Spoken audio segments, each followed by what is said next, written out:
मत फंसिए। मैं कुछ दवा के क्षेत्र में काम करने वाली कंपनियों के बारे में एक दो जानकारी देना चाहता हूं जो उस तरफ मैंने नहीं दी थी। ये कंपनियों की जो इनिशियल पेड अप कैपिटल है दवा के क्षेत्र में काम करने वाली, उनमें से एक कंपनी है बायर।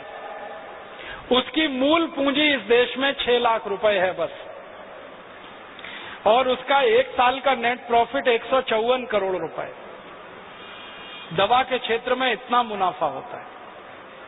इसी तरह से एक कंपनी है साइनामिड, उसकी मूल पूंजी इस देश में 40 लाख रुपए है और उसका नेट प्रॉफिट 115 करोड़ रुपए। इसी तरह से एक विदेशी कंपनी है, उसका नाम है सीवागाइगी, मूल पूंजी 70 लाख है और एक साल का प्रॉफिट 114 करोड़ रुपए, और ये टैक्स देने के बाद का प्रॉफिट है। तो आप सोच लीजिए, थोड़ी सी पूंजी लगाकर दवा के क्षेत्र में इनके भयंकर मुनाफे हैं, और ये मुनाफे का प्रतिशत अगर निकालें तो कई कई कंपनियों का मुनाफा प्रतिशत 20,000 तक है। 20,000% तक वो मुनाफा यहाँ से लूट रहे हैं। 200, 250, 300% तक तो सामान्य कंपनियों का है, बाकी तो 20-20 हजार प्रतिशत तक वो भारत में मुनाफा कमा रहे हैं। मुझे अब आपको इन कंपनियों के बारे में एक और आखिरी बात कहनी है, वो ये कि समय समय पर इन कंपनियों को अपनी दवा बेचनी है, और दवा बेचनी है तो उसके लिए माहौल बनाते हैं, वातावरण तैयार करते हैं। और वो वातावरण और माहौल कैसे तैयार किया जाता है, उसका ताजा उदाहरण है स्वाइन फ्लू। स्वाइन फ्लू आ गया, स्वाइन फ्लू आ गया, स्वाइन फ्लू आ गया, सारे देश में हल्ला हो रहा है। अखबारों में फ्रंट पेज पर खबर छप रही है, टीवी चैनलों पर दूसरी न्यूज ही नहीं है सिवाय इसके कि स्वाइन फ्लू, स्वाइन फ्लू। हर दिन कैंसर से 1,500 लोग मरते हैं औसतन, और 1200 लोग करीब करीब दमा, अस्थमा, ट्यूबरकुलोसिस से मरते हैं। हृदय घात की बीमारियों से 800 से 1000 लोग हर दिन मरते हैं। तो इतनी बड़ी मौत के आंकड़े हैं, कैंसर, हार्ट अटैक, दमा, अस्थमा, ट्यूबरकुलोसिस, उसके बारे में मीडिया में कोई चर्चा नहीं है। Swine flu, swine flu, swine flu. इसका एक रहस्य है।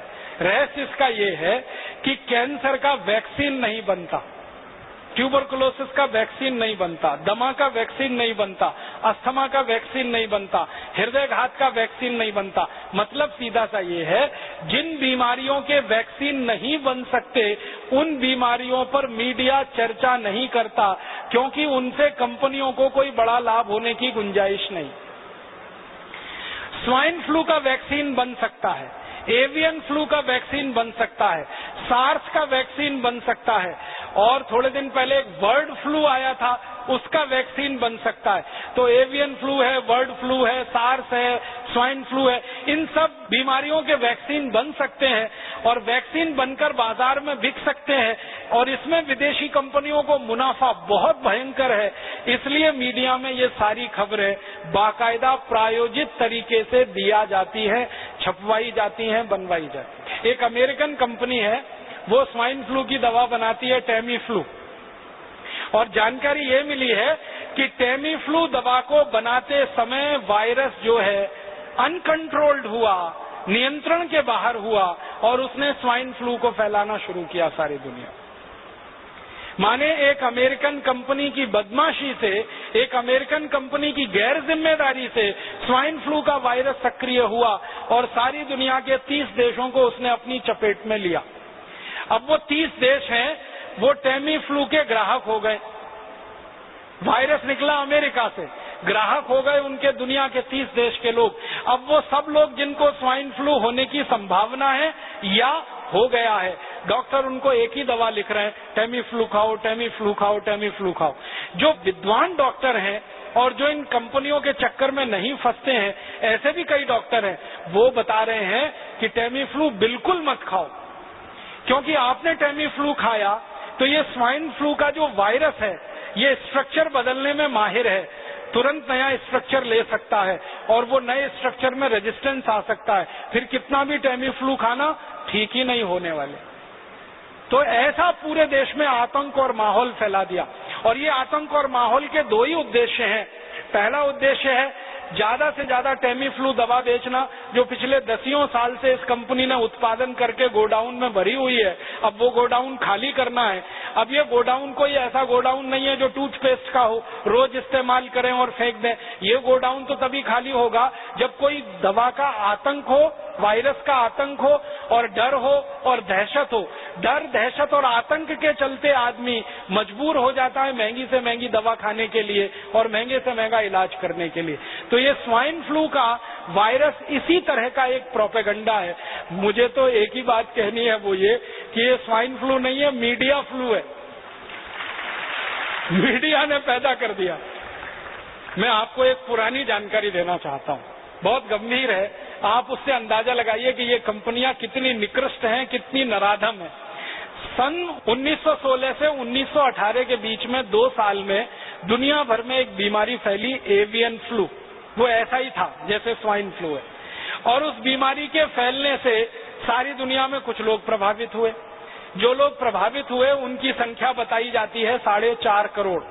4.5 करोड़ लोग उसमें प्रभावित हो गए।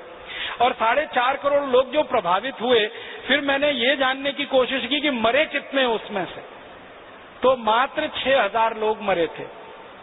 मात्र 6,000 लोग मरे थे। अब उसके बाद क्या हुआ कि ये एवियन फ्लू का वायरस फैला और इसमें 6,000 लोग मर गए, सारी दुनिया में आतंक फैल गया। उस आतंक के चक्कर में एक अमेरिकन कंपनी ने वैक्सीन बना दिया एवियन फ्लू का, और वो वैक्सीन धड़ल्ले से सारी दुनिया में बेचा उन्होंने। और आपको सुनकर दुख होगा, उस वैक्सीन को लगवाने के बाद 60 लाख लोग मर गए दुनिया में, और पता नहीं कितने अपंग हो गए, कितने विकलांग हो गए। बीमारी आने से 6,000 लोग मरे। बीमारी का वैक्सीन बना और उस वैक्सीन को सारी दुनिया में भेजा गया, फैलाया। सबसे ज्यादा अफ्रीका के देशों में, सबसे ज्यादा लैटिन अमेरिका के देशों में, ब्राजील में, मैक्सिको में, चिली में, कोस्टारिका में, कोलंबिया में, फिर अफ्रीका में, नाइजीरिया में, सोमालिया में, इथियोपिया में, दक्षिणी अफ्रीका में, रोडेशिया में। तो अफ्रीका, लैटिन अमेरिका और भारत में भी हुआ था। उसका वैक्सीन का अंधाधुंध प्रचार हुआ, अंधाधुंध बिक्री हुई। 60 लाख लोग वैक्सीन लगने के बाद मर गए। उसका क्या? एवियन फ्लू में तो 6,000 लोग मरे, वैक्सीन लगने के बाद इतने। माने वैक्सीन कितने खतरनाक हो सकते हैं, उसका ये अंदाजा आप लगाइए। अब एवियन फ्लू का वैक्सीन आया और इतने लाख लोग मर गए। अब स्वाइन फ्लू का वैक्सीन आने वाला है, और वो वैक्सीन हिंदुस्तानी और दुनिया भर के लोगों को धड़ाधड़ लगाया जाएगा। क्यों? क्योंकि स्वाइन फ्लू का वायरस जो फैला है, वायरस से ज्यादा डर फैला है, आतंक फैला है, दहशत फैली है। तो हर आदमी तैयार बैठा है वो वैक्सीन लगवाने के लिए, और एक व्यक्ति को वैक्सीन लगाने का खर्चा वो बोलते हैं 3,000 रुपए आएगा। अब हिंदुस्तान में ही अगर आप सोच लो कि अगर 10 करोड़ लोग भी प्रभावित होकर वैक्सीन लगवा लें और 3,000 रुपए का एक वैक्सीन आए, तो 30,000 करोड़ की बिक्री तो उनकी हिंदुस्तान में हो गई।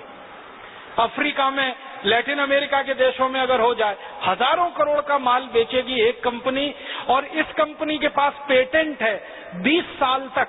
तो कोई दूसरी कंपनी उस वैक्सीन को बना के नहीं बेच सकती 20 साल तक। और इसी कंपनी के पास दवा का भी पेटेंट है 20 साल का। तो टेमीफ्लू दवा को कोई दूसरी कंपनी नहीं बनाकर बेच सकती 20 साल तक। तो 20 साल तक एक ही अमेरिकन कंपनी की मोनोपोली रहेगी, और उस मोनोपोली पर हजारों करोड़ रुपए वो लूटेंगे लोगों के दिलो दिमाग में। इसलिए स्वाइन फ्लू का दहशत, आतंक और डर बिठाया जा रहा है। और मैं इसी संदर्भ में और एक छोटी सी बात करूंगा। आपको याद है थोड़े दिन पहले इस देश में एक आतंक फैलाया गया, hepatitis B, hepatitis B, hepatitis B, hepatitis B. और आतंक और डर इतना फैला कि हिंदुस्तान के लाखों करोड़ों लोगों ने उसका वैक्सीन लिया। आप में से भी किसी ने लिया होगा, बहुत लोगों ने लिया। बैंक में काम करने वाले, बीमा कंपनी में काम करने वाले, रेलवे में काम करने वाले, अन्य पब्लिक सेक्टर में काम करने वाले लोगों को मास वैक्सीनेशन कैंप किए गए। बहुत सारी संस्थाओं ने वैक्सीनेशन कैंप लगाए, और डॉक्टरों ने अंधाधुंध ये मास वैक्सीनेशन कैंप दिए। आपको सुनकर हैरानी होगी कि जिस हेपेटाइटिस बी के लिए लाखों करोड़ों लोगों को वैक्सीन लगा दिए गए, वो हेपेटाइटिस बी भारत में बहुत कम होता है। हिंदुस्तान के गंभीर वैज्ञानिकों का कहना है कि 10 लाख लोगों में से किसी 1 या 2 को हेपेटाइटिस बी होता है। और वो ये कहते हैं कि हेपेटाइटिस बी होने की संभावना जिन लोगों को होती है वो लोग भारत में है ही नहीं। वो लोग या तो अमेरिका में, यूरोप में है, या तो अफ्रीका में। भारत में उस ग्रुप के लोग हैं ही नहीं जिन का काम चलता है। हमारे पुणे में अभी थोड़े दिन पहले मास वैक्सीनेशन का कैंपेन चला, हेपेटाइटिस बी, याद है? हर गली मोहल्ले चौराहे में हेपेटाइटिस बी का वैक्सीन लगता था। Rotary club, Lions club, Rotaract club, Lioness club, Jain संगठन, फलाना संगठन, ढिमाका संगठन, जितनी सहकारी संस्थाएं, सामाजिक संस्थाएं, सबका एक ही काम था, वैक्सीनेशन करो, वैक्सीनेशन करो। क्या हो रहा है? हेपेटाइटिस बी आने वाला है, हेपेटाइटिस बी आने वाला है, हेपेटाइटिस बी आने वाला है। सबसे जास्ती वैक्सीन बिका पुणे में। हम लोगों ने इस हेपेटाइटिस बी के मामले पर एक मुकदमा किया था बंबई हाई कोर्ट में, और जब मुकदमा किया तो अदालत ने आदेश दिया कि इसकी जांच करो, माइक्रो लेवल पे, सूक्ष्म स्तर पे जांच करो। जब जांच हुई तो पता चला कि हेपेटाइटिस बी नाम की बीमारी भारत में होती ही नहीं। बीमारी होती है हेपेटाइटिस ए। हेपेटाइटिस ए माने पी लिया, काविड़ कहते हैं मराठी में आप। तो ये सामान्य काविड़ जो होता है वो हेपेटाइटिस ए है। ये होता है, सामान्य रूप से होता है, बारिश के दिनों में तो जरूर होता है, क्योंकि पानी में गंदगी आने के कारण ये होता है। तो हेपेटाइटिस ए तो होता है, हेपेटाइटिस बी नहीं होता। और वैक्सीन हेपेटाइटिस बी का दिलवा दिया आपको। आप में से कितने लोगों ने लगवाया? देखो यहीं हाथ खड़े कर रहे हैं सबके। और ऐसे ऐसे हजारों लाखों लोगों ने पुणे में वैक्सीन लगवा लिया। 2 कंपनियों ने खूब बिजनेस कर लिया, खूब धंधा कर लिया। फिर मुंबई में कर दिया उन्होंने, फिर कोलकाता, फिर दिल्ली, फिर जगह जगह करके हजारों कोटि रुपए लूट लिया। बाद में अदालत का फैसला आया कि जब बीमारी नहीं है तो वैक्सीन क्यों लगाएं। तो अदालत ने आदेश दिया कि अगर कोई मास वैक्सीनेशन कैंप करेगा हेपेटाइटिस बी का तो उसको जेल में डाल देंगे। उस दिन के बाद से सब सामाजिक संस्थाओं ने बंद कर दिया, और उसी दिन से दोनों कंपनियों ने अपना धंधा भी बंद कर दिया। अब वो कंपनी वालों को मैं मिलता हूं, कहता हूं कि भाई अब क्यों नहीं बेचते तुम हेपेटाइटिस बी का वैक्सीन? तो उन्होंने कहा कि अब हमें बेचने की गरज नहीं है, क्योंकि जितना बनाया था सब बेच लिया हमने। अब तो कोई नया वैक्सीन बनाएंगे उसको बेचेंगे, अभी तो हमको हेपेटाइटिस बी बेचने की जरूरत नहीं है। तो हेपेटाइटिस बी का जैसे पूरे देश में डर पैदा करके, आतंक पैदा करके सारे देश के लोगों को जबरदस्ती ये वैक्सीनेशन करा दिया गया, उसी तरह की तैयारी चल रही है स्वाइन फ्लू का डर, आतंक पैदा करके सारे देश के लोगों को जबरदस्ती ये वैक्सीन बिकवाना। अब डर मुझे इस बात का है, दुख इस बात का है कि हेपेटाइटिस बी का वैक्सीन तो 500-700 रुपए का होता था, कहीं कहीं पे 1000 रुपए का था। ये स्वाइन फ्लू का 3000 रुपए का है। कंपनी को अंदाजा लग गया है कि 500-700-1000 का वैक्सीन लगवा सकते हैं तो 3000 का भी लगवा सकते हैं, बस डर बैठा दो कि तुम मर सकते हो, तुमको ऐसा हो सकता है, तुमको वैसा हो। इनको ये हो सकता है।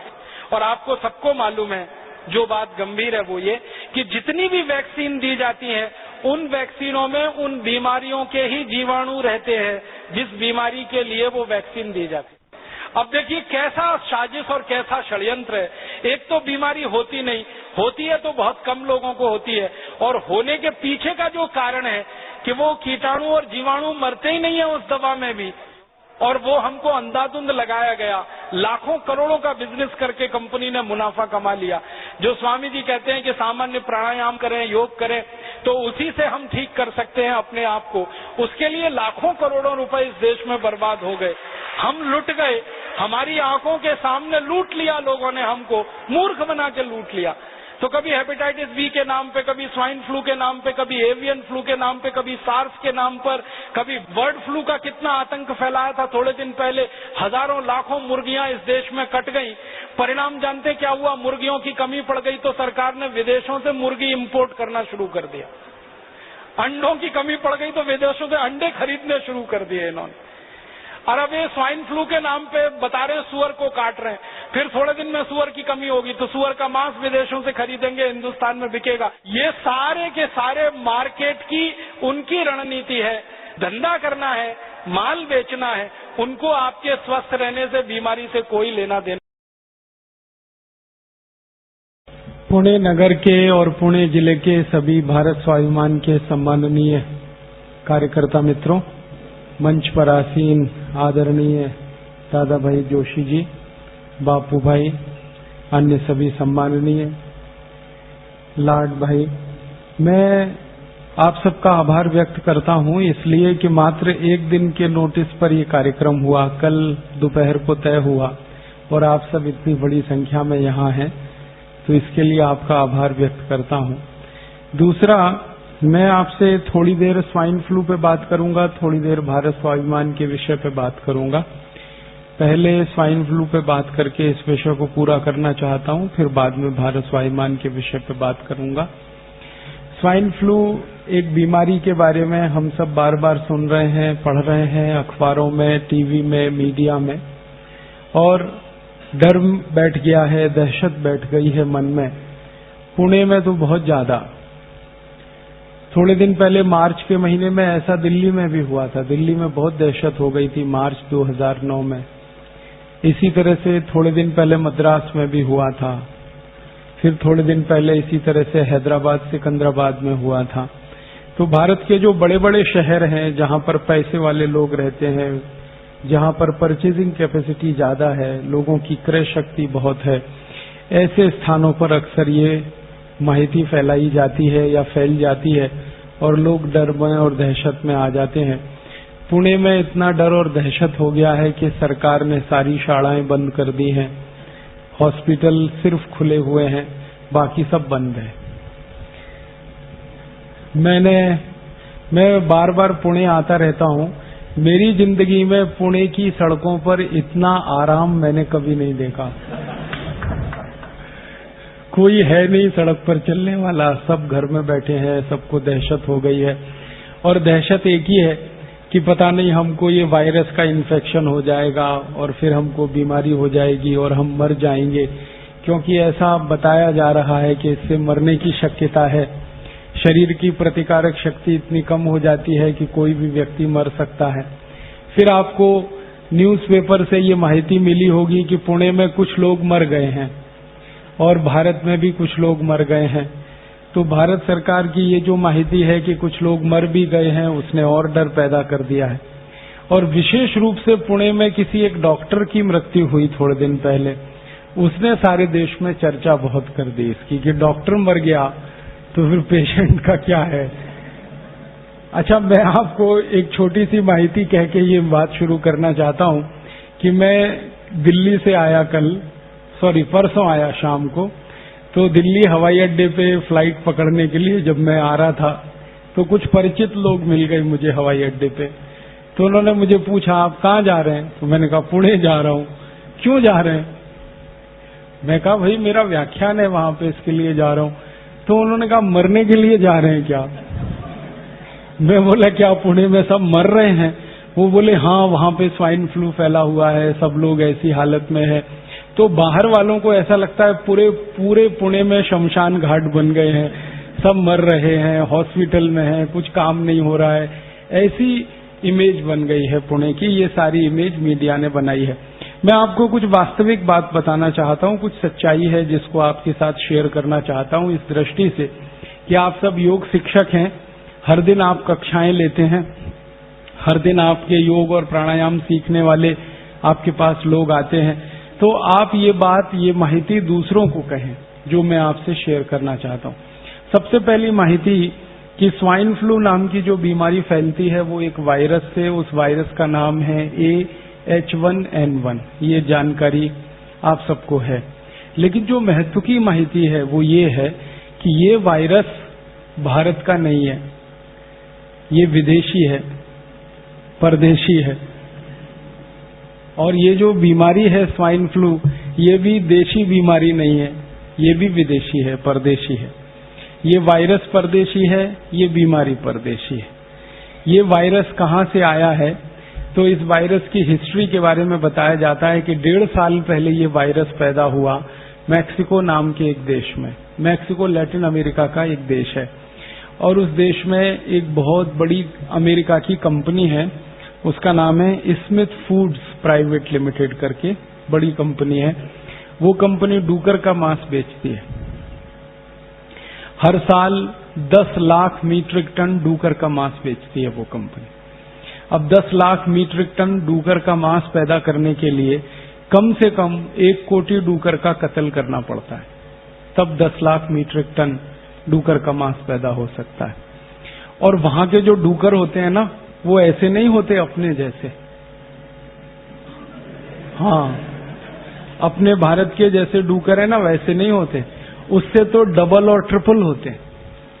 हमारे यहाँ जितनी ऊंची गाय होती है ना, वहां इतने ऊंचे डूकर होते और एकदम मोटे मोटे थुल, और इतने जास्ती मोटे होते हैं कि चल नहीं सकते, तो खड़े होते हैं धम से बैठ जाते हैं, चल नहीं पाते, भाग नहीं सकते, इतना मांस उनके शरीर पर होता है। और वो मांस उनको इंजेक्शन दे दे के बढ़ाया जाता है, दवाएं दे दे के बढ़ाया जाता है। इंजेक्शन देके, दवाएं देके डूकर का मांस बढ़ाते हैं, और वो मांस बेचने का काम वो कंपनी करती है। तो कंपनी का 1 पॉइंट प्रोग्राम है डूकर का मांस बेचना, मुनाफा कमाना और डूकर पालना। तो उनके बड़े बड़े रेंच हैं, उसमें डूकर पालते हैं, हर साल मांस बनाते हैं, फिर उसको बेचते हैं। लेकिन कंपनी के जो मालिक हैं, जो उसके मैनेजर हैं, जो उसके बड़े अधिकारी हैं, कर्ता धर्ता हैं, वो अपने ही डूकर के मांसों को नहीं खाते, वो नहीं खाते, खुद नहीं खाते। मैंने उस कंपनी के कुछ अधिकारियों को ईमेल करके पूछा कि आप पोर्क खाते हैं? पोर्क माने डूकर का मांस। तो उन्होंने कहा नहीं खाते, वो वेजिटेरियन है, दूसरों को खिलाते हैं, खुद क्यों नहीं खाते? तो वो ही मुझे बोलते हैं कि हमको मरने का डर लगता है। कैसे मर जाएंगे? तो वो बोलते हैं ये जो डूकर का मांस है ये इन्फेक्टेड है और इसमें वायरस बहुत है, और इसमें H1N1 वायरस होने की शक्यता सबसे ज्यादा है।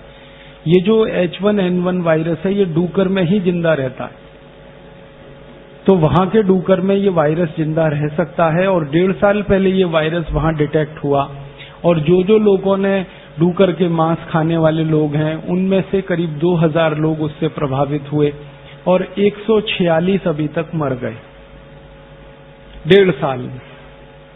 1 साल 6 महीने में 146 लोग मरे, 2000 लोग इस बीमारी से प्रभावित हुए, जिनको H1N1 वायरस ने प्रभावित किया, वो इन्फेक्टेड हुए।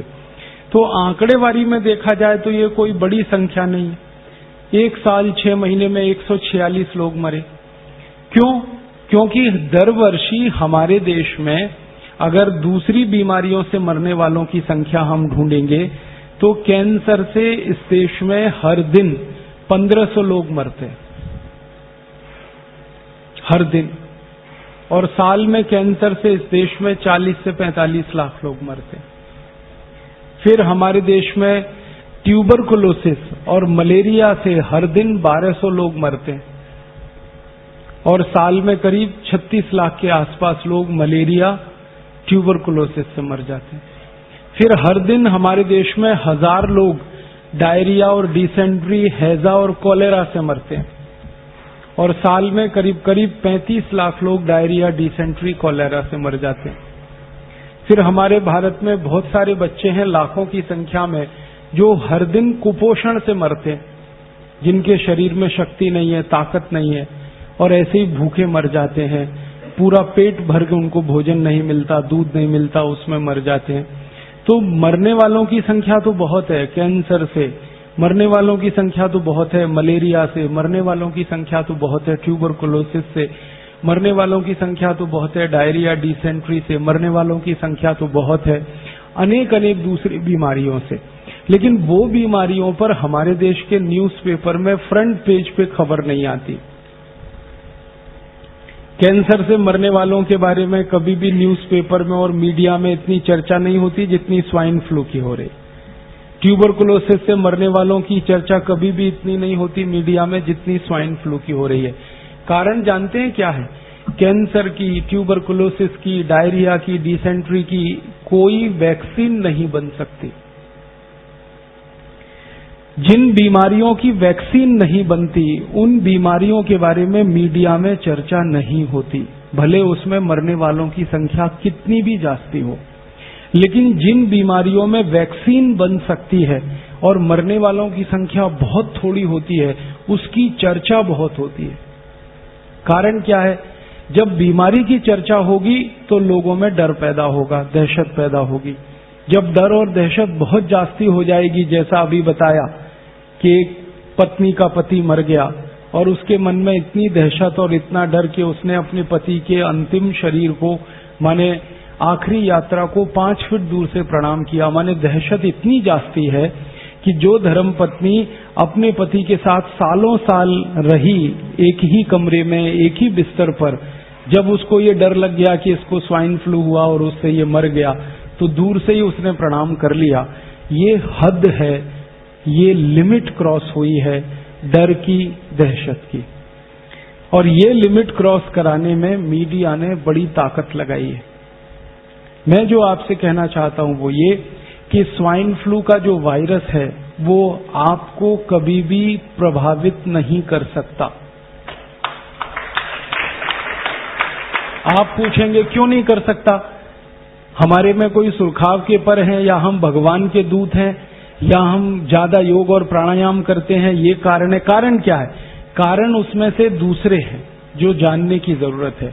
सबसे बड़ा कारण ये है कि स्वाइन फ्लू विदेशी वायरस है, विदेशी बीमारी है, और H1N1 वायरस विदेशी है। माने ये वायरस दुनिया के उन्हीं देशों में पैदा होके प्रभावित करता है लोगों को जहां ठंडी बहुत पड़ती है, तापमान बहुत कम होता है। अमेरिका में ठंडी बहुत होती है, कनाडा में ठंडी बहुत होती है, मैक्सिको में ठंडी बहुत होती है, ब्राजील में ठंडी बहुत होती है, फ्रांस में, जर्मनी में, ब्रिटेन में ठंडी बहुत होती है।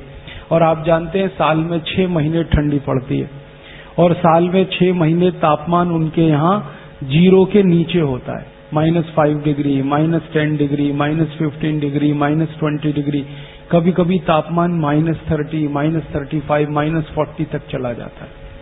6 महीने बर्फ ही बर्फ रहती है। सड़क पे बर्फ होती है, मैदान में बर्फ होती है, शेत में बर्फ होती है, छत पर बर्फ होती है। बर्फ 10-10 फीट ऊंची होती है।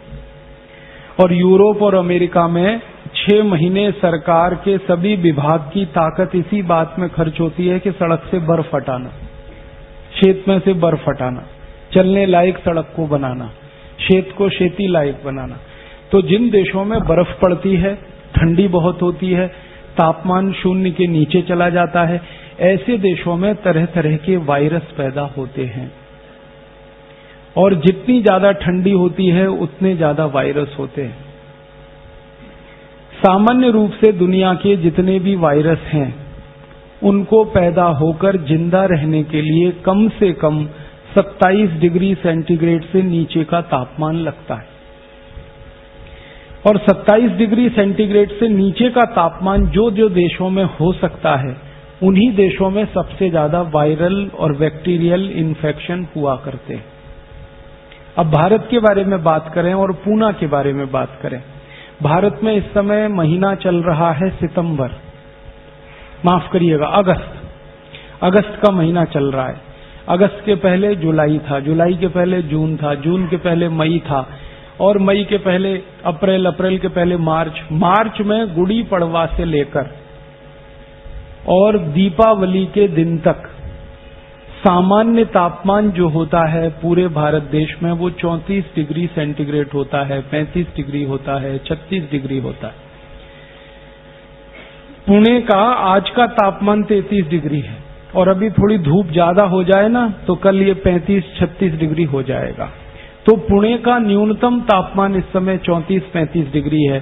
सारे देश का न्यूनतम तापमान इस समय 34-35 डिग्री है। 2 राज्यों को छोड़कर, हिमाचल प्रदेश, जम्मू कश्मीर और उत्तराखंड को छोड़कर पूरे देश के 28 राज्यों का सामान्य तापमान 34-35 डिग्री है। इस तापमान में कोई भी वायरस जिंदा नहीं रह सकता, मर जाता है।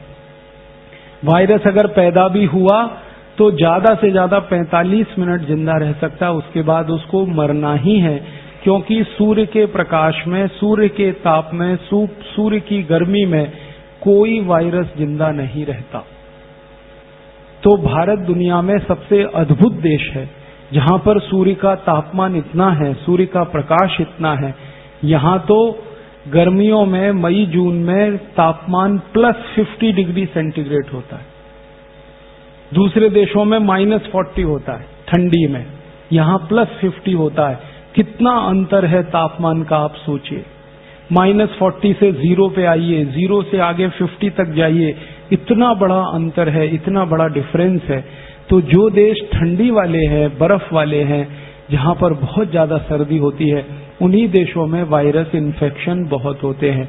भारत गर्म देश है, गर्मी वाला देश है, उष्णकटिबंधीय देश है। भगवान ने भारत को ऐसा बनाया है कि सूर्य का ताप इतना तेज है इस देश में, इसकी कल्पना जो है हम तब कर पाते हैं जब हम माइक्रोबायोलॉजी जैसे विषय में पढ़ने के लिए जाएं।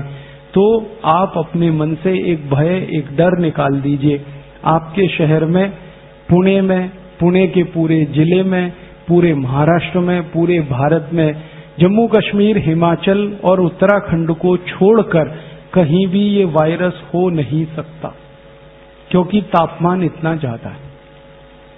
इसलिए इस बीमारी से आपके प्रभावित होने की कोई दूर दूर तक संभावना नहीं है। इसलिए आपके मरने की भी कोई संभावना नहीं। मन से ये डर निकाल।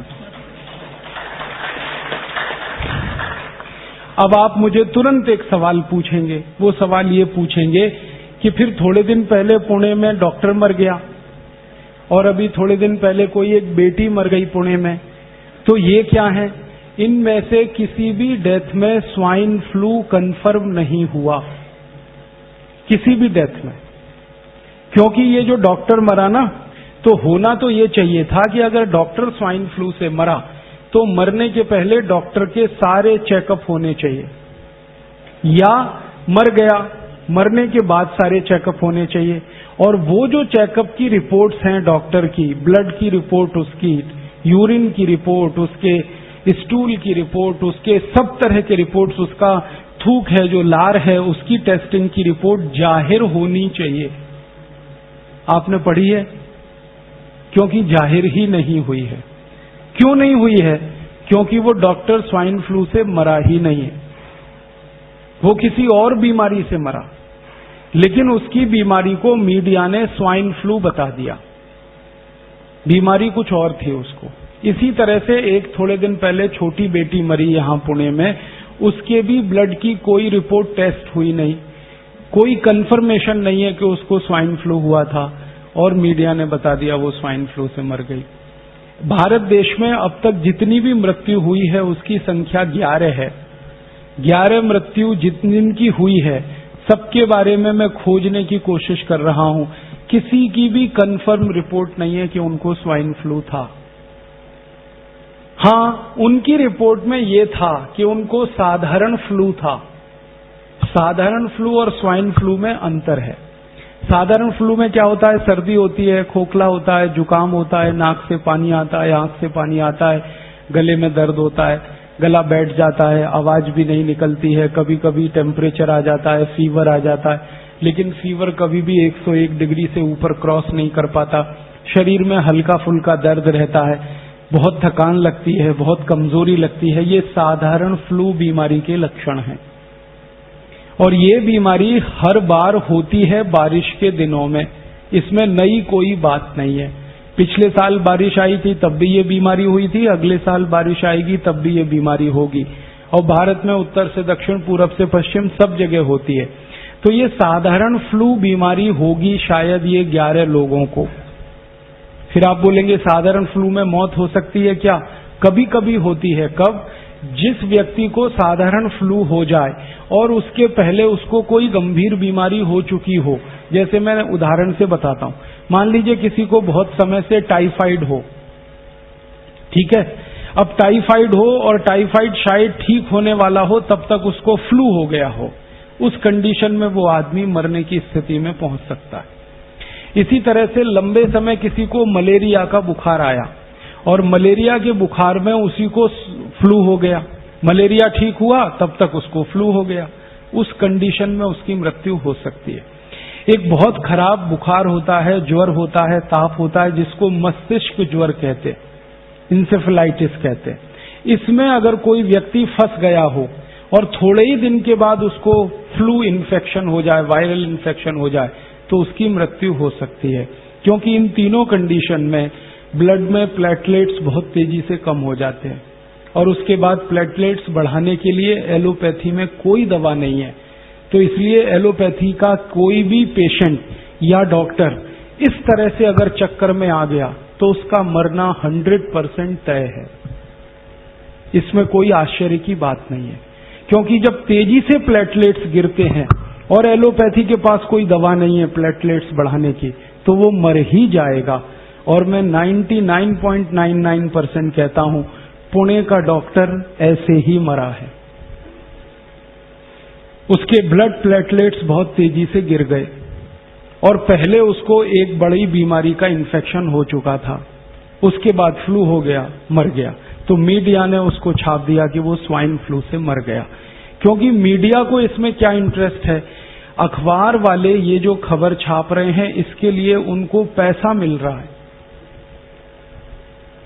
मीडिया में काम करने वाले मेरे बहुत सारे दोस्त हैं।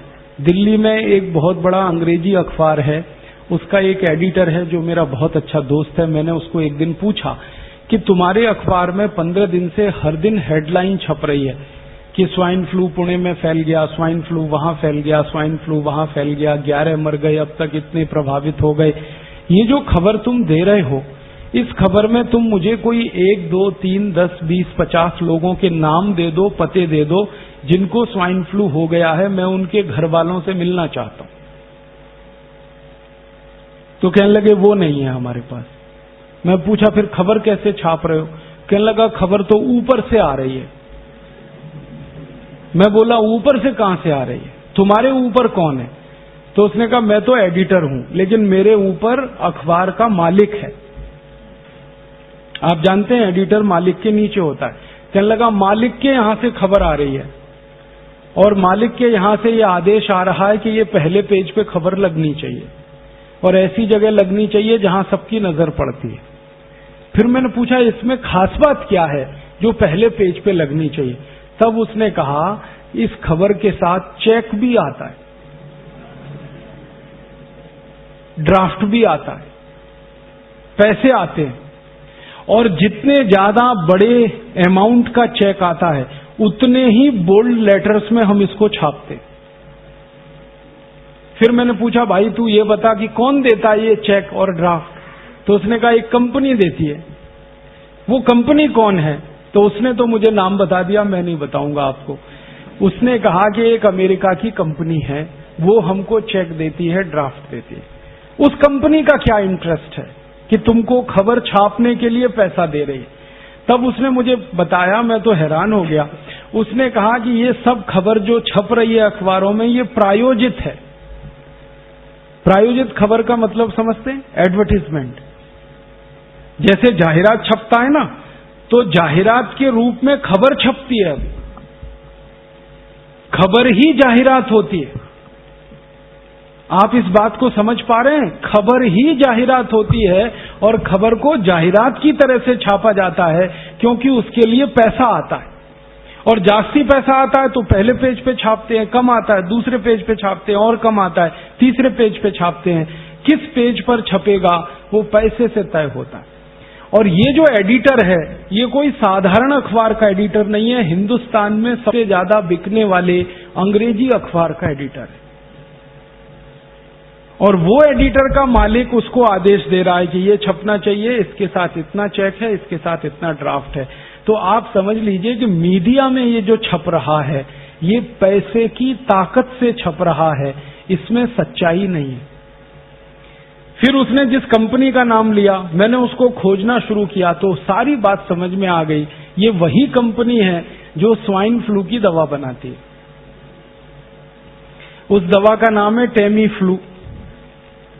तो ये जो टेमी फ्लू नाम की दवा बनाने वाली कंपनी है, मैंने इस कंपनी का सारा हिस्ट्री निकाला तो 10 साल से ये औषध बना रही है टेमी फ्लू। लेकिन 10 साल में दुनिया में कहीं भी स्वाइन फ्लू फैल नहीं रहा है। दवा बन रही है, बीमारी नहीं फैल रही। अब देखो इस बच्चे को भी समझ में आ गई बात। अब आप सोचो, दवा बनती जा रही है, हर साल प्रोडक्शन हो रहा है, गोडाउन भर रहे हैं, प्रोडक्शन हो रहा है, गोडाउन भर रहे हैं, बीमारी फैल नहीं रही है तो दवा बिक नहीं रही है। और उस कंपनी के कुछ लोगों ने मुझे बताया कि हमारे पास लाखों नहीं, 10-10, 20-20 लाख टैबलेट्स एक एक देश के गोडाउन में डंप पड़ी है। 30 देशों में उस कंपनी का बिजनेस है। भारत जैसे देश में उनकी लाखों टैबलेट्स डंप पड़ी है पिछले 10 साल से, और स्टॉक बढ़ता ही जा रहा है। तो उनको अभी ये स्टॉक खाली करना है। ये स्टॉक खाली कब होगा? बाजार में दवा बिके। बाजार में दवा कब बिकेगी? जब आप जैसे लोग वो दवा खरीदें। आप दवा कब खरीदोगे? या तो आपको स्वाइन फ्लू हो जाए तब खरीदोगे, या उसका डर इतना हो जाए स्वाइन फ्लू का कि आपको मरने की बात समझ में आने लगे, तब आप दवा खरीदोगे। दो ही कंडीशन है, आप दवा खरीदो। तो उस कंपनी ने ये अभियान चला दिया। अभियान ये चला दिया कि डर पैदा कर दो, मरेगा तो कोई नहीं क्योंकि बीमारी नहीं तो मरेगा क्या। वायरस इन्फेक्शन होगा नहीं क्योंकि वायरस ही नहीं है, इन्फेक्शन क्या होगा। तो कंपनी को एक बात तो पक्की मालूम है कि ज्यादा लोग इस बीमारी में फंस नहीं सकते और ज्यादा लोग मर भी नहीं सकते। हाँ, ये जरूर है कि करोड़ों लोगों के मन में डर आ जाए, दहशत आ जाए, आतंक पैदा हो जाए, तो वो डर के मारे टेमीफ्लू खरीद के अपने घर में भर के रखें। बाद में बीमारी हो या ना हो, लेकिन खरीद लें आप, बाजार से दवा उनकी बिक जाए, यही उनका उद्देश्य है। और उस उद्देश्य की पूर्ति के लिए वो कंपनी अखबारों में पैसे खर्च कर रही है। अब अखबारों में 10-20 करोड़ रुपए उन्होंने खर्च कर दिए खबर छपवाने के लिए, और दवा उनकी 3000 कोटी की बिक गई, तो धंधा कितना अच्छा है। 10 कोटी खर्च किए, 3000 कोटी का माल बिक गया। ये है सारा खेल। और ये जो कंपनी टेमीफ्लू बेच रही है, जो अमेरिका की कंपनी है, इसी कंपनी ने स्वाइन फ्लू बीमारी का वैक्सीन बनाना शुरू किया है, इसी कंपनी ने। और अमेरिकन गवर्नमेंट ने इनको ऑर्डर भी दिया है। अमेरिका की और दुनिया की ये अकेली कंपनी है जिसके पास पेटेंट है, और पेटेंट भी 20 साल का है। मतलब क्या है? 20 साल तक ये अकेली कंपनी वैक्सीन बनाएगी स्वाइन फ्लू का और बाजार में बेचेगी, दूसरी कोई कंपनी नहीं बना सकती। पेटेंट का कानून ऐसा होता है। और 20 साल तक टेमीफ्लू दवा को भी यही कंपनी बनाएगी और बेचेगी, दूसरी कोई नहीं बना सकती। जब एक कंपनी दवा बनाने वाली हो तो वो मनमानी कीमत पे दवा बेचेगी, क्योंकि दूसरा उसका कोई कॉम्पिटिटर नहीं है। जब अकेली कंपनी है वैक्सीन बनाने वाली, तो भी मनमानी कीमत पे बेचेगी। तो इस कंपनी ने तय किया है कि उनका एक वैक्सीन का फाइल 3000 रुपए में वो बेचेंगे। तो 3000 रुपए में उनका वैक्सीन बिकेगा अभी थोड़े दिन में बाजार में। अब इसको खरीदेगा कौन? वही खरीदेंगे जिनको डर है मन में कि स्वाइन फ्लू हो सकता है, स्वाइन फ्लू हो सकता है, स्वाइन फ्लू हो सकता है। अब ये डर हिंदुस्तान में तो बहुत लोगों को है, लेकिन जिनके पास पैसे ही नहीं है उनके डरने से फायदा भी नहीं है। ये डर तो झारखंड में भी है लोगों को, ये डर तो बिहार में भी है, बंगाल में भी है, लेकिन उस कंपनी को कोई मजा नहीं है झारखंड, बिहार, बंगाल में। वो कहते हैं कि वहां डर हो भी तो क्या फायदा, किसी के पास 3000 रुपए तो हो वैक्सीन खरीदने के। क्योंकि झारखंड, बंगाल, बिहार के लोग कहेंगे कि 3000 रुपए हो तो हम तो चावल खरीद के खाएंगे, वैक्सीन खरीद के क्यों लगवाएंगे। अब ये 3000 रुपए का एक वैक्सीन कौन खरीद सकता है? ये पुणेकर खरीद सकते हैं, क्योंकि पुणे में रहने वाले लोगों के पास थोड़ा अभी जास्ती पैसा आ गया। आपको मालूम है पिछले 8-10 साल से पुणे में बहुत पैसा आया। आप जानते हैं फॉरेन इन्वेस्टमेंट आया, विदेशी पूंजी निवेश हुआ, फिर देशी पूंजी निवेश भी हुआ, डोमेस्टिक इन्वेस्टमेंट भी आया। और हिंदुस्तान में इस समय किसी एक शहर में हाईएस्ट इन्वेस्टमेंट है पर ईयर तो वो पुणे है। दूसरे नंबर पे बेंगलोर अभी है। पहले एक जमाने में बेंगलोर होता था, अब पुणे नंबर 1 पे है। एक जमाना होता था कि मुंबई में इन्वेस्टमेंट होता था, अभी मुंबई किसी की पसंद की जगह नहीं है, क्योंकि मुंबई में एक्सपेंशन की गुंजाइश नहीं है। जहां एक्सपेंशन हो सकता है वो वही जगह है जहां जमीन खाली हो। पुणे मुंबई के बीच में बहुत जमीन खाली है, पुणे सतारा के बीच में बहुत जमीन खाली है, सतारा सांगली के बीच बहुत जमीन खाली है, इसलिए ज्यादा डेवलपमेंट यहीं हो रहा है, पैसा यहीं आ रहा है। जहां ज्यादा पैसा आता है वो पैसा समाज में घूमता है और वो घूमने के बाद लोगों की क्रय शक्ति बढ़ा देता है, परचेजिंग कैपेसिटी बढ़ा देता है। पहले पुणे के लोग अपनी जिंदगी चलाते थे 5,000 रुपए महीने में, अब उनकी जिंदगी चलती है 15,000 रुपए महीने में, 20,000 रुपए महीने में। तो ये जो परचेजिंग कैपेसिटी बढ़ी है पुणे की, इसकी माहिती कंपनी वालों को है, क्योंकि उन्होंने सर्वे करा लिया। ये स्वाइन फ्लू की माहिती लाने से पहले उन्होंने सर्वे कराया पुणे का, पिछले साल दिसंबर नवंबर में सर्वे होकर उनको पता चला बहुत कैपेसिटी है, बहुत पैसा है पुणे के लोगों में और वो खर्च कर सकते हैं। बस एक ही बात है, दहशत पैदा हो इनके मन में, डर पैदा हो जाए इनके मन में, आतंक पैदा हो जाए इनके मन में, तो वो डर, दहशत और आतंक आप में पैदा करके तैयार कर रहे हैं आपको, क्योंकि थोड़े दिन में उनकी वैक्सीन आ जाएगी, वो वैक्सीन धड़ाधड़ आप खरीदें और लगवाना शुरू कर दें। इसकी तैयारी चल रही, इसके लिए सारा खेल चल रहा है। मीडिया में 10, 20, 50 कोटि रुपए खर्च करके कंपनी हजारों कोटि का बिजनेस करने का सपना देख रही। उस कंपनी ने हिसाब निकाला है कि मान लीजिए पुणे में 40 लाख लोग रहते हैं या 45 लाख लोग रहते हैं और एक व्यक्ति 3,000 रुपए का वैक्सीन खरीदे, तो 45 लाख में 3,000 का गुणा करो, कितनी बड़ी रकम उस कंपनी को मिलती है एक ही शहर से। और ये हजारों कोटि की रकम अगर मिलती हो 10 कोटि खर्च करके, तो क्या बुरा धंधा है। ये खेल है। और ये खेल पता है उस कंपनी को किसने बताया? ये कंपनी के अधिकारियों को थोड़े दिन पहले की एक माहिती हुई पुणे के बारे में, और वो माहिती ये है कि पुणे वाले बहुत वैक्सीन लगाते रहते, लगवाते रहते। हाँ, यहां पे वैक्सीनेशन का काम ऐसे चलता है जैसे दूध और दही बेचने का काम चलता है। हमारे पुणे में अभी थोड़े दिन पहले मास वैक्सीनेशन का कैंपेन चला, हेपेटाइटिस बी, याद है? हर गली मोहल्ले चौराहे में हेपेटाइटिस बी का वैक्सीन लगता था।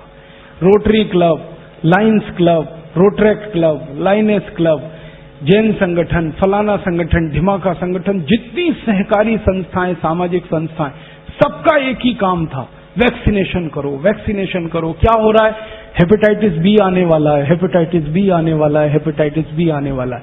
सबसे जास्ती वैक्सीन बिका पुणे में।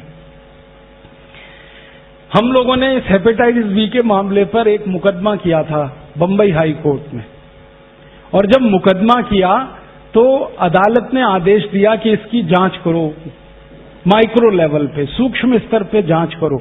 जब जांच हुई तो पता चला कि हेपेटाइटिस बी नाम की बीमारी भारत में होती ही नहीं। बीमारी होती है हेपेटाइटिस ए। हेपेटाइटिस ए माने पी लिया, काविड़ कहते हैं मराठी में आप। तो ये सामान्य काविड़ जो होता है वो हेपेटाइटिस ए है। ये होता है, सामान्य रूप से होता है, बारिश के दिनों में तो जरूर होता है, क्योंकि पानी में गंदगी आने के कारण ये होता है। तो हेपेटाइटिस ए तो होता है, हेपेटाइटिस बी नहीं होता। और वैक्सीन हेपेटाइटिस बी का दिलवा दिया आपको। आप में से कितने लोगों ने लगवाया? देखो, यही हाथ खड़े कर रहे हैं सबके सब। और ऐसे ऐसे हजारों लाखों लोगों ने पुणे में वैक्सीन लगवा लिया। 2 कंपनियों ने खूब बिजनेस कर लिया, खूब धंधा कर लिया, फिर मुंबई में कर दिया उन्होंने, फिर कोलकाता, फिर दिल्ली, फिर जगह जगह करके हजारों कोटि रुपए लूट लिया। बाद में अदालत का फैसला आया कि जब बीमारी नहीं है तो वैक्सीन क्यों लगाएं। तो अदालत ने आदेश दिया कि अगर कोई मास वैक्सीनेशन कैंप करेगा हेपेटाइटिस बी का, तो उसको जेल में डाल देंगे। उस दिन के बाद से सब सामाजिक संस्थाओं ने बंद कर दिया, और उसी दिन से दोनों कंपनियों ने अपना धंधा भी बंद कर दिया। अब वो कंपनी वालों को मैं मिलता हूं, कहता हूं कि भाई अब क्यों नहीं बेचते तुम हेपेटाइटिस बी का वैक्सीन? तो उन्होंने कहा कि अब हमें बेचने की गरज नहीं है, क्योंकि जितना बनाया था सब बेच लिया हमने। अब तो कोई नया वैक्सीन बनाएंगे, उसको बेचेंगे। अभी तो हमको हेपेटाइटिस बी बेचने की जरूरत नहीं है। तो हेपेटाइटिस बी का जैसे पूरे देश में डर पैदा करके, आतंक पैदा करके सारे देश के लोगों को जबरदस्ती ये वैक्सीनेशन करा दिया गया, उसी तरह की तैयारी चल रही है स्वाइन फ्लू का डर, आतंक पैदा करके सारे देश के लोगों को जबरदस्ती ये वैक्सीन बिकवाना। अब डर मुझे इस बात का है, दुख इस बात का है कि हेपेटाइटिस बी का वैक्सीन तो 500-700 रुपए का होता था, कहीं कहीं पे 1000 रुपए का था। ये स्वाइन फ्लू का 3000 रुपए का है। कंपनी को अंदाजा लग गया है कि 500-700-1000 का वैक्सीन लगवा सकते हैं तो 3000 का भी लगवा सकते हैं, बस डर बैठा दो कि तुम मर सकते हो, तुमको ऐसा हो सकता है, तुमको वैसा हो सकता है। तो ये सारा खेल जो है, एक अमेरिकन कंपनी जो बेच रही है टेमीफ्लू नाम की दवा और जो बनाने जा रही है वैक्सीन, उसका सारा पैदा किया हुआ खेल है। अब महत्व की बात जो समझने की है वो ये कि अगर हम इस कंपनी के दुष्चक्र में फंसते हैं तो हमारा हजारों कोटि रुपए का नुकसान होगा आने वाले समय में। तो भारत स्वाभिमान का जब ये घोषित खेल खेल रही है इस देश में, स्वाइन फ्लू का डर बिठा के हजारों कोटि रुपए लूटने का हमारा धर्म है, हमारा कर्तव्य है कि हम देश के सामने पर्दाफाश करें। और आपसे अच्छा कौन मिलेगा जिसके सामने का पर्दाफाश हो, क्योंकि आप में ये सबसे ज्यादा डर बैठा हुआ। इसलिए मैंने पुणे आने किया, वरना बहुत लोगों ने मुझे डराया, कहां पुणे जा रहे हो, मर जाओगे, इन्फेक्शन है, तुमको भी कुछ हो गया तो क्या होगा। बापू भाई, एक इतने हमारे नजदीक है पतंजलि योग में, उन्होंने तो इतनी इमोशनल बात कह दी, हमारे पास दूसरा राजीव दीक्षित नहीं है।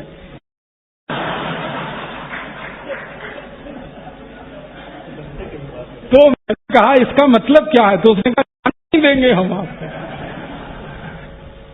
पता नहीं कल को क्या हो गया। एक राजीव दीक्षित को बनने में कितने साल लगते हैं, अगर तुम चले गए, मर गए, पता नहीं दूसरा कितने साल में आएगा, अपनी लड़ाई पीछे रह जाएगी, इसलिए जाना नहीं पुणे। तब मैंने उसको समझाया कि ये लड़ाई को जीतने के लिए ही मैं पुणे जा रहा हूं, क्योंकि ये लड़ाई जीती जाएगी तो पुणे से ही जीती जाएगी। कारण क्या है, जहां केंद्र है वहीं तो लड़ना पड़ेगा। अब लड़ाई का केंद्र पुणे है और हम हरिद्वार में बैठ के तलवार चलाएंगे, दुश्मन है ही नहीं वहां, तलवार दुश्मन माने अमेरिका की कंपनी जो हमारे सामने, हमारी आंखों के सामने हजारों कोटि लूटने रही है, उसका बाजार तो पुणे में बनने जा रहा है। क्योंकि कंफर्म रिपोर्ट मेरे पास है उस कंपनी की आंतरिक है कि वो पुणे में ही लॉन्च करेंगे सबसे पहले वैक्सीन को। इसलिए यहां पर सबसे ज्यादा दहशत फैलाने का, डर फैलाने का, आतंक फैलाने का काम वो कर रहे हैं। मेरा मानना है कि जहां कंपनी गाड़ना चाहती है, हम वहीं से उनका झंडा नहीं उखाड़ेंगे तो लड़ाई होगी फिर। इसलिए मैंने तय किया कि मैं पुणे जरूर जाऊंगा। हालांकि पुणे से 2-3 फोन आए, लेक्चर कैंसिल हो जाएगा, कर्फ्यू लगा देंगे, ये कर देंगे। मैंने कहा जो होगा सो देखा जाएगा। कर्फ्यू लग जाएगा, ज्यादा लोगों से बात नहीं करेंगे तो थोड़े लोगों से बात करेंगे, 10 से करेंगे, 20 से करेंगे, 25 से करेंगे, ये बात शुरू होनी चाहिए। तो आपके सामने मैं एक बिंदु रख रहा हूं, लड़ाई का है, आंदोलन का है, भारत स्वाभिमान के उद्देश्य की पूर्ति का है। भारत स्वाभिमान का उद्देश्य याद रखिए, परदेशी कंपनी भारत से 1 पैसा भी लूट कर ले जाए, ये हमें मंजूर नहीं।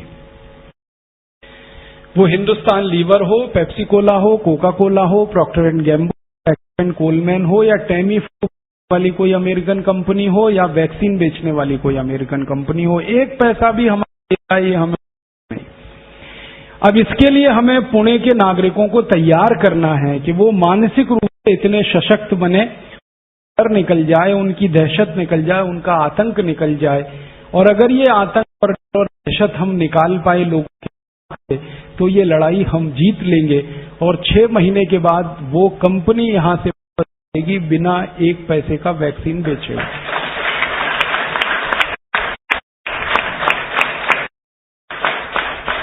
इस लड़ाई में आपका सहकार चाहिए, आपका सहयोग चाहिए। तो आप बोलेंगे हम कर सकते हैं। सबसे पहले तो आपके दिमाग से डर निकालिए कि आपको स्वाइन फ्लू हो सकता है, कभी नहीं हो सकता। आपको अपनी गारंटी पे कह रहा हूं, पूरे पतंजलि योगपीठ की गारंटी पे कह रहा हूं, हम पूजनीय स्वामी जी की गारंटी पे कह रहा हूं, आपको नहीं हो सकता। दिमाग से निकाल दीजिए। क्यों नहीं हो सकता? 3 लीजिए, स्वाइन फ्लू सबसे ज्यादा वहां होता है जहां ठंडी होती है, और आप ऐसे शहर में रहते हैं जहां ठंडी नहीं, गर्मी है, 34-35 डिग्री तापमान है। स्वाइन फ्लू के जिंदा रहने के लिए 27 डिग्री से कम तापमान चाहिए। दूसरा, स्वाइन फ्लू उन लोगों में मल्टीप्लाई कर सकता है जो सुअर का मांस खाते हैं, डूकर, क्योंकि ये डूकर में ही जिंदा रहता है। ये वायरस ही डूकर का वायरस है। सारी दुनिया में इसको डूकर वायरस ही कहते हैं, पिग वायरस कहते हैं। तो जो डूकर का मांस खाते हैं, पोर्क खाते हैं, उन्हीं के शरीर में, उन्हीं के ब्लड में इस वायरस के जिंदा रहने की शक्यता सबसे जास्ती होती है और प्रवेश करने की शक्यता सबसे जास्ती होती है। और मैं मानता हूं कि कम से कम आप में से तो कोई डूकर का मांस नहीं खाता, किसी का भी नहीं खाते आप, तो डूकर का तो सवाल ही नहीं है। और पुणे में भी अगर 100 लोगों को आप ढूंढोगे तो 100 में से शायद कोई एक मिलेगा जो डूकर का मांस खाता हो, वो भी शायद नहीं मिलेगा। तो पुणे ज्यादा मांसाहारी लोगों का शहर नहीं है, और डूकर का मांस तो यहां ज्यादा बिकता भी नहीं है, मुझे मालूम है पहले से। इसलिए पुणे में इस वायरस के होने की शक्यता बिल्कुल नहीं है। और तीसरी और आखिरी बात कि ये वायरस अगर घुस भी गया अपने शरीर में तो नाक के रास्ते जाएगा, मुंह के रास्ते जाएगा। मुंह में ये जो लार होती है ना, लालारस, ये इतना जबरदस्त है कि कोई वायरस इसमें जाते ही मर जाता है। भगवान ने ऐसा बनाया हुआ है। मैं आपको एक मोटी सी माहिती देता हूं जो हमेशा याद रखिए। वायरस को जिंदा रहने के लिए एसिडिक मीडियम चाहिए, अम्लीय माध्यम चाहिए। अम्लीय चीजें जितनी होती हैं दुनिया में, उनमें वायरस जिंदा रहने की शक्यता बहुत होती है। और जो चीजें क्षारपण होती हैं, एल्केलाइन होती हैं, उनमें वायरस जीवित नहीं रहते। हमारे मुंह की जो लार है ना, ये बहुत क्षारीय है, बहुत ज्यादा एल्केलाइन है, इसमें कोई वायरस जिंदा नहीं रह सकता। तो मुंह से अगर वो घुसा और आपके मुंह में लाला रस है तो वो तो मरने वाला है मुंह में ही, इसलिए परेशान मत होइए। और नाक के रास्ते घुसा तो नाक में भी म्यूकस है, और नाक का म्यूकस भी किसी वायरस को जिंदा नहीं रहने देता। अगर आपकी नाक ड्राई हो गई है, एकदम सूखी हो गई है और मुंह सूखा हो गया है, तभी संभावना है कि वो वायरस अंदर प्रवेश करे और आप में जाके मल्टीप्लाई करे। जिनकी नाक सूखी हो जाती है या मुंह सूखा हो जाता है, वो कौन लोग होते हैं? वो वही लोग होते हैं जिनको कैंसर होता है और 3rd स्टेज का कैंसर क्रॉस कर जाता है, तभी मुंह सूखता है, नाक सूखती। तो ये भी शक्यता नहीं है कि आपको 3rd स्टेज का कैंसर है। 3rd स्टेज का कैंसर वाला तो बिस्तर से उठ नहीं सकता, आप यहां आ कैसे गए? और लंबे समय तक आपको कोई ऐसी बीमारी हो जैसे टाइफाइड है, जैसे मलेरिया है, बहुत लंबे समय तक चल गया टाइफाइड, बहुत लंबे समय तक मलेरिया चल गया, तो शक्यता होती है कि वो वायरस एंट्री करे और मल्टीप्लाई करे। तो ऐसी संभावना दूर दूर तक आप लोगों को नहीं है। इसलिए आप बिल्कुल बेफिक्र रहिए, बिंदास रहिए। ये वायरस एक तो है नहीं, और है तो आपके शरीर में प्रवेश करेगा नहीं, और कर गया तो मर जाएगा। इसलिए आप मत घबराइए, आप मत डरिए। और आप घबराना बंद कर देंगे, डरना बंद कर देंगे, तो आप दूसरों को ये बात कह सकेंगे, वो भी घबराना बंद कर देंगे, डरना बंद कर देंगे। अब इसका दूसरे पार्ट पे मैं जाता हूं कि एक बार को मान लें 99.999% तो ये चांस ही नहीं है कि आपको स्वाइन फ्लू हो, लेकिन 0.00001% मान लें कि एक बार को ये हो जाए, तो क्या करें? तो भी घबराने की बात नहीं है। अपने पास आयुर्वेद में इतनी औषधियां हैं इस बीमारी को ठीक करने की, जितनी दुनिया में किसी पैथी में नहीं। और होम्योपैथी में भी इतनी दवाएं हैं जो और दूसरी पैथी में नहीं। तो आयुर्वेद और होम्योपैथी की दवाओं के बारे में अगर थोड़ी सी माहिती आपको है तो आप इस बीमारी से अपने घर में ही लड़ सकते हैं, अपने को ठीक कर सकते हैं, परिवार वालों को ठीक कर सकते हैं। आयुर्वेद में जो सबसे अच्छी औषधि है इस बीमारी के लिए वो है गुड़वेल और तुलसी, तुलस और गुड़वेल।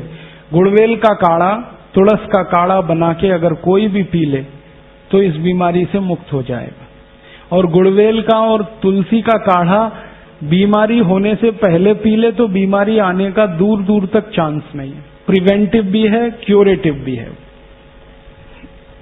गुड़वेल आसानी से मिलती है, तुलस सबके घर में उपलब्ध है। इसमें कोई बहुत खर्चा होता नहीं। गुड़वेल की लकड़ी खरीदें 2, 3, 4 रुपए में आसानी से मिल जाती है।